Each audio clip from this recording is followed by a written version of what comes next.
Fala pessoal, tudo bem com vocês? Estou viajando, estou em São Paulo, tem um campeonato de hipismo, Festival Brasileiro de Cavalo de Hipismo, e vim trazer para vocês, ainda mais com essa mudança de governo que está acontecendo agora, um pouco sobre a Petrobras. Todo mundo estava me perguntando, Igor, mas a Petrobras estava entregando excelentes dividendos no governo Bolsonaro, a Petrobras estava entregando excelente performance no governo do Bolsonaro, e agora com o novo governo, o governo Lula, que a gente já viu um histórico durante o governo Dilma do que aconteceu com a Petrobras. No governo Dilma, não sei se vocês lembram, mas a Petrobras chegou a bater R$4. R$4 foi uma baixa muito forte. Isso preocupou muita gente. Se você dá uma olhada aqui no histórico das notícias da Petrobras, mesmo o governo Bolsonaro teve algumas ingerências na Petrobras. Não dá para falar que foi um governo 100%. O presidente Jair Bolsonaro tentou já trocar o presidente da Petrobras algumas vezes, mas mesmo com essas pequenas ingerências que aconteceu, a empresa ficou soberana. O que quer dizer que a empresa ficou soberana? A empresa continuou entregando bons dividendos, continuou exportando muito bem, e o preço do petróleo, o barril do petróleo internacional ter passado de $100 durante a pandemia e durante a guerra desse ano, a guerra da Rússia e da Ucrânia, trouxe muita oportunidade de ganhar um pouco mais de margem para a empresa. Ou seja, você vê ali no histórico da Petrobras que esse momento que ela teve de petróleo alto foi muito bom. Nesse sentido, a gente pode ver alguns fatores da empresa. Primeiro, se o governo Lula tiver ingerências muito fortes, como proibição de dividendos, e hoje ela não é obrigada a pagar dividendos, a empresa ela pode reinvestir. Se pegar, por exemplo, a Amazon nos Estados Unidos, ela nunca pagou dividendo, até porque o dividendo nos Estados Unidos ele é tributado em 30%, então muitas vezes a empresa prefere pegar esse dinheiro que seria entregue de dividendos e reinvestir na própria empresa. Se você olhar aqui, estou até colocando uma notícia aqui, a Petrobras já entregou nos últimos 2 anos mais de 100 bilhões de dividendos. É muito dinheiro, só esse ano de 2022 foi mais de 60 bilhões de dividendos. Isso trouxe um dividend yield para a Petrobras, para quem comprou a Petrobras no início desse ano de 2022, antes da guerra, um dividend yield acima de 50%.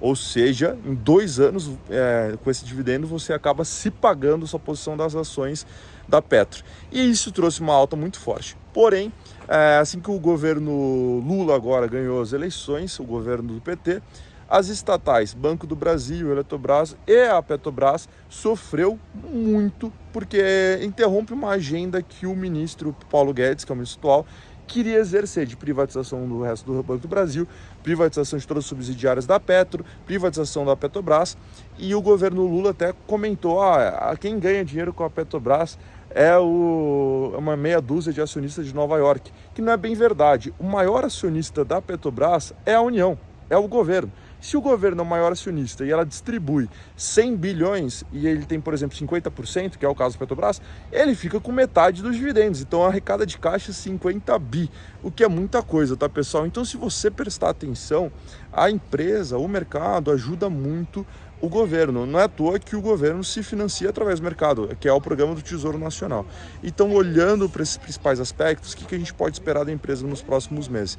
Primeiro, a gente tem um comitê de política monetária, um banco central independente. Então, setembro do ano passado, foi passado o decreto-lei que a gente tem mais 2 anos da equipe econômica do Paulo Guedes, que é a equipe econômica do Banco Central do Campos Neto, dentro do Banco Central, ou seja, não se comunica mais de 4 em 4 anos, porque antes o que acontecia? 4 anos ficava a equipe de um presidente, 4 anos a equipe do próximo presidente. Agora não, o próximo presidente Lula vai ter mais 2 anos da equipe do Banco Central que foi nomeado durante o governo Bolsonaro, ou seja, você já tem uma imparcialidade do Banco Central. Outra coisa, foi passada a lei das estatais. A lei das estatais significa que a Petrobras não pode ser interferida por ninguém. Ou seja, se você tem ali um momento que você está investindo com uma certa diretriz dentro da Petrobras, uma expectativa de balanço X, Y, Z, e também as estratégias da Petrobras não são passíveis do governo. Até que o Jair Bolsonaro tentou trocar a presidência, não conseguiu, foi uma ingerência, e aí tem a lei das estatais que protege a Petrobras, ou seja, você tem ali uma boa vantagem em cima do governo. O que eu acho, tá, pessoal? Tem certos riscos que a gente não precisa tomar. Então você não precisa ficar comprando estatal. Uma empresa que tem um faturamento em cima do petróleo, duas, aliás, inclusive, a Petróleo 3R e a PetroRio. Então você tem duas opções privadas que não são igual a Petrobras, que tem a mesma commodity no faturamento, e para que você vai ficar comprando a estatal? Então é muito interessante você olhar por esse ponto de vista. O ponto de vista é que a gente tem a oportunidade sim de investir em empresas privadas com a mesma commodity, que é o petróleo.